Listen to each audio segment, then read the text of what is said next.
Train में जिसे सबने मामूली लड़का समझकर बेइज्जत किया। कुछ ही घंटों बाद वही लड़का आईएएस अधिकारी निकला। लेकिन असली कहानी तब शुरू हुई जब उसने कुछ ऐसा किया जिसकी किसी ने उम्मीद ही नहीं की थी। दिल्ली की सर्द सुबह थी। प्लेटफॉर्म नंबर 7 पर खड़ी ट्रेन से हल्की हल्की भाप उठ रही थी और यात्रियों की आवाजों के बीच अनाउंसमेंट की गूंज ऐसे फैल रही थी जैसे हर किसी की जिंदगी किसी न किसी मंजिल की ओर भाग रही हो। कोई घर लौटने के लिए, कोई नौकरी के लिए और कोई अपने सपनों को सच करने के लिए। 2 एसी कोच के बाहर एक साधारण सा लड़का खड़ा था। हल्के भूरे रंग की जैकेट, कंधे पर टंगा पुराना सा बैग, आंखों में अजीब सी शांति और चेहरे पर ऐसा सुकून जैसे उसने किसी बड़ी जंग को जीत लिया हो। लेकिन देखने वाले को यह बिल्कुल अंदाजा नहीं हो सकता था कि यह वही लड़का है जो कुछ ही घंटों में देश की सबसे बड़ी सेवाओं में से एक आईएएस की ट्रेनिंग ज्वाइन करने जा रहा है। उसका नाम आरव था। उम्र ज्यादा नहीं, लेकिन अनुभव उसकी आंखों में साफ झलकता था। वो चुपचाप अपना टिकट चेक कर रहा था, सीट नंबर देख रहा था और अपने मन में बार बार यही सोच रहा था कि जिंदगी ने उसे यहां तक पहुंचाने के लिए कितनी बार तोड़ा, पर हर बार उसने खुद को समेटकर आगे बढ़ना सीखा।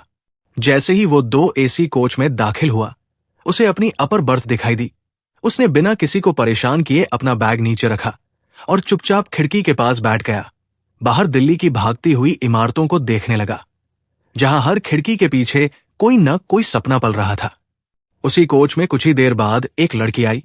महंगे कपड़े, हाथ में नया फोन, चेहरे पर घमंड और आंखों में ऐसा भाव जैसे पूरी दुनिया उसके हिसाब से चलनी चाहिए। उसका नाम रिया था और उसे किसी भी हाल में यह पसंद नहीं था कि कोई उसकी सुविधा के रास्ते में आए। रिया ने जैसे ही अपनी सीट देखी, वो झुंझला गई क्योंकि उसे लोअर बर्थ मिली थी और सामने बैठा आरव उसे बिल्कुल भी उस स्टेटस का नहीं लगा जिससे वो सफर करना पसंद करती थी। उसने आरव की तरफ देखा। उसके साधारण कपड़े, शांत बैठने का तरीका और बिना किसी दिखावे के सफर करने का ढंग, और मन ही मन उसे मामूली समझ लिया। रिया ने बिना नम्रता के कहा, सुनो, तुम जरा अपना सामान ठीक से रखो, रास्ता पूरा ब्लॉक कर रखा है और वैसे भी तुम्हें लोअर बर्थ नहीं मिली है, ऊपर ही रहो। आरव ने शांति से उसकी तरफ देखा, हल्की सी मुस्कान दी और बिना बहस किए अपना बैग थोड़ा सा खिसका दिया। लेकिन रिया को यह शांति चुभ गई। उसे लगा जैसे सामने वाला उसकी अहमियत समझ ही नहीं रहा।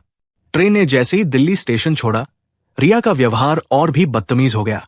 कभी वो फोन पर जोर जोर से बात करती, कभी बिना वजह आरव को टोका करती और कभी कभी व्यंग्य भरी नजर से उसे देखती जैसे पूछ रही हो कि तुम जैसे लोग 2 एसी में कैसे आ जाते हो। आरव हर बार चुप रहता क्योंकि उसके लिए यह सफर किसी आराम का नहीं बल्कि एक जिम्मेदारी का हिस्सा था। वो जानता था कि कल से उसकी जिंदगी बदलने वाली है और आज की ये छोटी छोटी बातें उसके बड़े लक्ष्य के सामने कुछ भी नहीं थी। रिया ने एक बार फिर ताना मारा, वैसे आप करते क्या हो? कहीं किसी छोटे मोटे काम से जा रहे हो क्या? चेहरे से तो लगता नहीं कि कोई बड़ा अफसर वगैरह हो। कोच में बैठे कुछ और यात्री भी अब इस बातचीत को सुनने लगे थे। कुछ के चेहरे पर हल्की मुस्कान थी तो कुछ को रिया का लहजा बिल्कुल पसंद नहीं आ रहा था, लेकिन कोई कुछ बोल नहीं रहा था। आरव ने बहुत संयम से जवाब दिया, बस ड्यूटी ज्वाइन करने जा रहा हूं। रिया हंस पड़ी, ओह ड्यूटी, ठीक है, सरकारी क्लर्क टाइप होंगे, तभी इतना सिंपल रहना पड़ता है। उसकी हंसी में घमंड था और उस घमंड में अनजाने में ही उसने एक ऐसे इंसान को छोटा समझ लिया था जिसके नाम के आगे कुछ ही घंटों में आईएएस लिखा जाने वाला था। रात धीरे धीरे गहरी होने लगी। ट्रेन अपनी रफ्तार में आगे बढ़ रही थी और आरव अपनी सीट पर बैठा खिड़की से आती ठंडी हवा को महसूस कर रहा था। उसे याद आ रहा था वो दिन जब उसने पहली बार यूपीएससी का फॉर्म भरा था, वो रातें जब उसने भूखे पेट पढ़ाई की थी और वो पल जब रिजल्ट आया था। लेकिन उसने किसी को नहीं बताया था क्योंकि उसे दिखावा कभी पसंद नहीं था। उधर रिया अब भी उसे मामूली समझकर बात बात पर नीचा दिखाने की कोशिश कर रही थी, ये जाने बिना कि किस्मत बहुत जल्द उसे आईना दिखाने वाली है। रात अब पूरी तरह ट्रेन के डिब्बों में उतर चुकी थी। 2 एसी कोच की पीली लाइटें खिड़कियों से बाहर भागते अंधेरे को काट रही थी और पहियों की लगातार आती आवाज जैसे हर यात्री के भीतर चल रही सोच को ताल दे रही हो। लेकिन उसी शांत माहौल में रिया का लहजा लगातार खटक रहा था। रिया ने फोन पर किसी से बात खत्म की और बिना वजह आरव की तरफ मुड़कर बोली, वैसे कुछ लोग किस्मत वाले होते हैं, बिना किसी काबिलियत के भी अच्छे कोच में सीट मिल जाती है, पर असलियत तो चेहरे से ही दिख जाती है। ये कहते हुए उसने आरव को ऊपर से नीचे तक ऐसे देखा जैसे वो किसी चीज की जांच कर रही हो। आरव ने गहरी सांस ली। उसकी आंखें कुछ पल के लिए बंद हुई और फिर उसने खुद को संभालते हुए बेहद शांत स्वर में कहा, हर इंसान की कहानी उसके कपड़ों से नहीं लिखी जाती। लेकिन यह बात रिया को और चुभ गई, क्योंकि उसे ऐसा लगा कि सामने वाला उसे जवाब देने की हिम्मत कर रहा है। रिया ने आवाज थोड़ी ऊंची कर दी, ओ प्लीज, मुझे ज्ञान मत दीजिए। मैं ऐसे बहुत से लोगों को जानती हूं जो खुद को बहुत बड़ा समझते हैं, लेकिन असल में होते कुछ भी नहीं। उसकी आवाज अब पूरे कोच में गूंजने लगी थी और आसपास बैठे यात्री एक दूसरे की तरफ देखने लगे थे। एक अधेड़ उम्र के अंकल ने धीरे से कहा, बेटी, ट्रेन का सफर है, थोड़ा आराम से बात करो। लेकिन रिया ने उनकी बात भी अनसुनी कर दी, जैसे उसे किसी की सलाह की जरूरत ही ना हो। रिया ने फिर आरव की तरफ देखते हुए कहा, वैसे सच सच बताइए, आप ज्वाइनिंग पर जा रहे हैं तो किस पोस्ट पर? चपरासी, क्लर्क या कुछ और? उसके शब्दों में मजाक नहीं बल्कि साफ अपमान था। इस बार आरव की आंखों में हल्की सी चमक आई। वो जानता था कि चुप रहना ही उसकी सबसे बड़ी ताकत है, लेकिन इंसान होने के नाते अपमान का दर्द उसे भी महसूस हो रहा था। फिर भी उसने बेहद सधे हुए शब्दों में कहा, पोस्ट से ज्यादा जरूरी होता है काम और जिम्मेदारी। रिया हंस पड़ी, वाह, बड़े भारी डायलॉग मारते हो, लगता है टीवी सीरियल देख देख कर आए हो। उसकी हंसी में इतना जहर था कि कुछ यात्रियों ने मुंह फेर लिया। ट्रेन अब किसी छोटे स्टेशन पर रुकी। बाहर चाय वालों की आवाज आई और उसी शोर में आरव थोड़ी देर के लिए खामोश हो गया। उसे अपने पिता की याद आ गई, जो एक साधारण किसान थे और हमेशा कहते थे कि बेटा, अगर सच में बड़ा बनना है तो आवाज नहीं, सोच ऊंची रखो। और आज वही बात उसे इस अपमान के बीच भी सीधा खड़ा रखे हुए थी। रिया ने अपनी चादर ठीक करते हुए फिर ताना मारा, कुछ लोग न जाने क्यों बहुत शांत रहते हैं। शायद इसलिए क्योंकि उनके पास बोलने लायक कुछ होता ही नहीं। उसने जानबूझकर यह बात कही ताकि आरव को उकसा सके। आरव ने खिड़की से बाहर देखते हुए बहुत हल्के मगर साफ शब्दों में कहा, कभी कभी इंसान इसलिए शांत रहता है क्योंकि उसके पास दिखाने के लिए नहीं, निभाने के लिए बहुत कुछ होता है। यह सुनकर कुछ यात्रियों के चेहरे पर हल्की मुस्कान आ गई, लेकिन रिया का चेहरा और सख्त हो गया। रिया को लगा कि वो बहस हार रही है और उसे यह बिल्कुल बर्दाश्त नहीं था।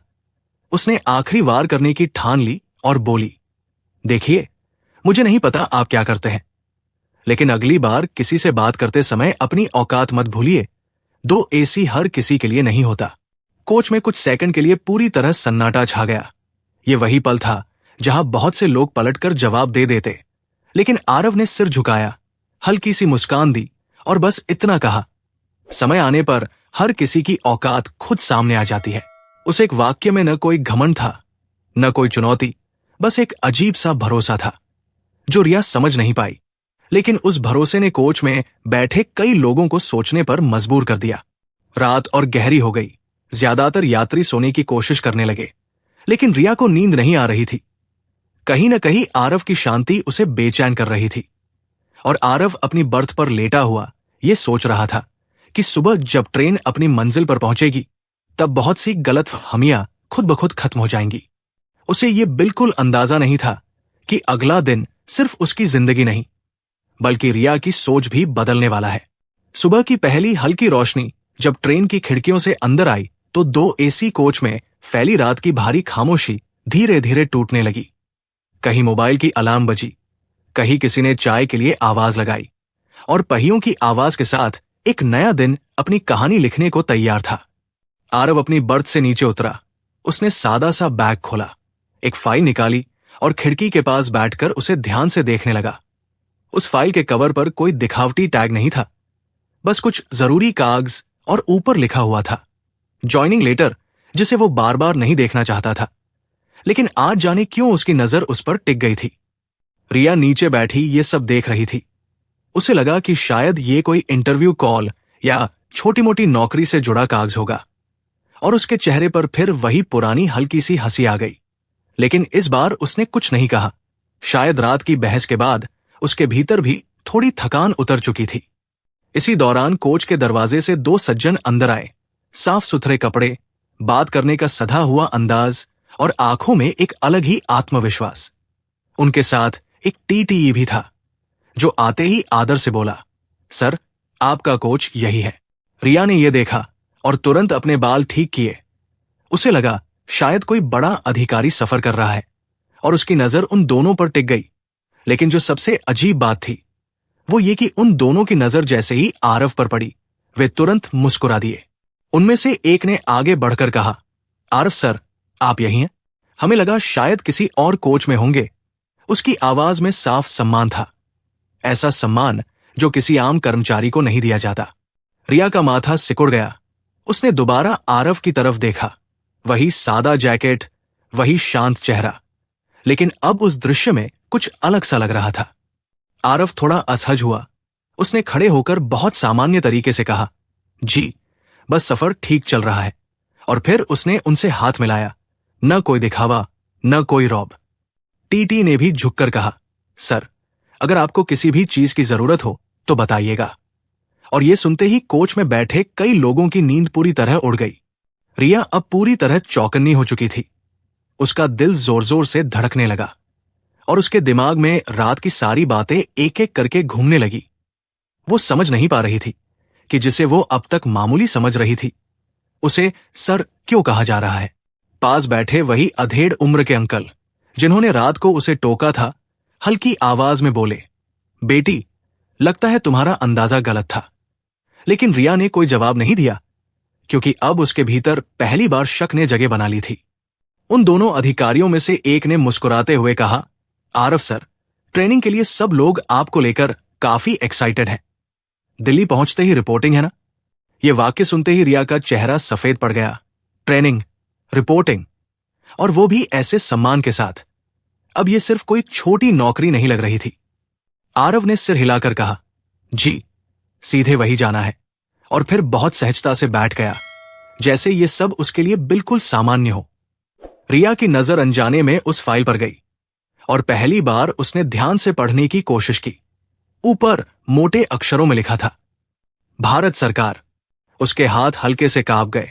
उसे याद आने लगा कि उसने कैसे हर बार बात बात पर उसे नीचा दिखाया था, कैसे उसकी सादगी का मजाक उड़ाया था और कैसे उसने उसकी औकात पर सवाल उठाया था। कोच में अब फुसफुसाहट शुरू हो चुकी थी। कोई कह रहा था कि शायद ये कोई बड़ा अधिकारी है। कोई अंदाजा लगा रहा था कि शायद कोई अफसर ट्रेनिंग पर जा रहा है।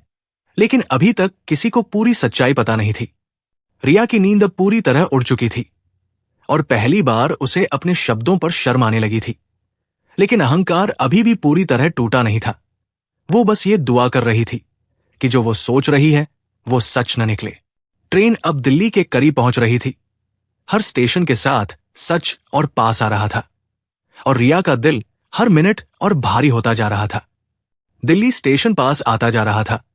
ट्रेन की रफ्तार धीमी होने लगी थी। खिड़की के बाहर दिखने वाली इमारतें अब साफ पहचान में आने लगी थी और दो एसी कोच के अंदर एक अजीब सी बेचैनी फैल चुकी थी, जैसे हर किसी को महसूस हो रहा हो कि कुछ बड़ा होने वाला है। आरव खामोशी से खड़ा हुआ। उसने अपना बैग कंधे पर डाला और उस फाइल को बड़े सलीके से संभाल लिया। उसके चेहरे पर न कोई गर्व था और न कोई जल्दबाजी, बस वही शांत आत्मविश्वास जो रात से लगातार बना हुआ था। जैसे ही ट्रेन प्लेटफॉर्म पर रुकी, बाहर कुछ लोग पहले से इंतजार में खड़े दिखाई दिए। साफ कपड़े, आईडी कार्ड और हाथ में फाइलें।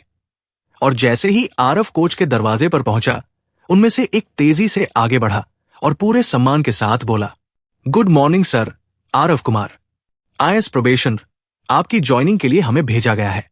उस एक वाक्य ने जैसे पूरे कोच की हवा रोक दी। रिया के कानों में आईएएस शब्द हथौड़े की तरह बजा। उसके हाथ से मोबाइल फिसलते फिसलते बचा और उसकी आंखें फैल गई। वही लड़का जिसे उसने मामूली समझा था, वही शांत इंसान जिसे उसने क्लर्क तक कह दिया था, वही लड़का आईएएस अधिकारी निकला। कोच में बैठे बाकी यात्री भी हैरान थे। किसी ने श्रद्धा से सिर झुका लिया, किसी की आंखों में गर्व था और कोई खुद को कोस रहा था कि उसने भी चुपचाप सब सहन होते देखा। आरव ने बहुत साधारण अंदाज में जवाब दिया, गुड मॉर्निंग, चलिए जैसे ये सब कुछ बहुत सामान्य हो, जैसे ये पद नहीं बल्कि एक जिम्मेदारी हो। लेकिन रिया के लिए ये पल सामान्य नहीं था। उसके दिमाग में रात की हर बदतमीज बात, हर ताना, हर अपमान गूंज रहा था। और अब पहली बार उसे समझ आ रहा था कि असली औकात कपड़ों में नहीं बल्कि चरित्र में होती है। रिया अचानक अपनी सीट से उठी। उसके चेहरे पर घमंड नहीं बल्कि डर और शर्म साफ दिखाई दे रही थी। वो तेजी से आरव के पास आई। उसकी आवाज कांप रही थी और आंखों में आंसू भर आए थे। सर, मुझे माफ कर दीजिए, उसने लगभग फुसफुसाते हुए कहा। मुझे नहीं पता था कि मैंने आपको बहुत गलत समझा। मैं अपने शब्दों के लिए सच में शर्मिंदा हूं। पूरा कोच खामोश था। हर नजर अब आरव पर टिकी थी। सब देखना चाहते थे कि इतना अपमान सहने के बाद वो क्या जवाब देगा। आरव ने रिया की तरफ देखा, वही लड़की जो रात भर उसे नीचा दिखाती रही थी। लेकिन उसकी आंखों में न गुस्सा था न बदला, बस वही गहराई जो एक जिम्मेदार इंसान में होती है। उसने शांत आवाज में कहा, माफी तब मायने रखती है जब इंसान उसे दिल से महसूस करे। और शायद आज आपने कुछ सीखा है, यही काफी है। और फिर हल्की सी मुस्कान के साथ आगे बढ़ गया। रिया वही खड़ी रह गई, सिर झुका हुआ, आंखों से आंसू बहते हुए, क्योंकि आज उसे यह समझ आ गया था कि असली बड़े लोग वो नहीं होते जो ऊंची आवाज में बोलते हैं, बल्कि वो होते हैं जो चुप रहकर भी अपनी पहचान बना लेते हैं। जैसे ही आरव कोच से बाहर निकला, प्लेटफॉर्म पर मौजूद लोगों ने अनजाने में ही रास्ता छोड़ दिया। किसी ने ताली नहीं बजाई, लेकिन हर दिल में उसके लिए इज्जत थी। ट्रेन फिर से शांत हो गई, लेकिन रिया के भीतर एक तूफान चल रहा था, क्योंकि एक सफर ने उसे यह सिखा दिया था कि कभी किसी को मामूली मत समझो, क्योंकि अगली बार वही इंसान तुम्हें आईना दिखा सकता है। इस एक सफर ने हमें यह सिखा दिया कि जिंदगी में सबसे बड़ी गलती किसी इंसान को उसकी शक्ल, कपड़ों या चुप्पी से आंकना होती है, क्योंकि जो लोग सबसे ज्यादा शांत होते हैं, अक्सर वही लोग सबसे बड़ी लड़ाइयां जीत चुके होते हैं। और जो आज मामूली लगते हैं, वही कल आपकी सोच बदलने की ताकत रखते हैं। अगर आपको ये कहानी दिल से छू गई हो, तो इसे लाइक जरूर कीजिए, क्योंकि एक लाइक उस इंसान के लिए है जो चुपचाप सहकर भी सही बना रहता है। चैनल को सब्सक्राइब कीजिए ऐसी ही सच्ची, भावुक और जिंदगी बदल देने वाली कहानियों के लिए, क्योंकि अगली कहानी शायद आपकी सोच बदल दे।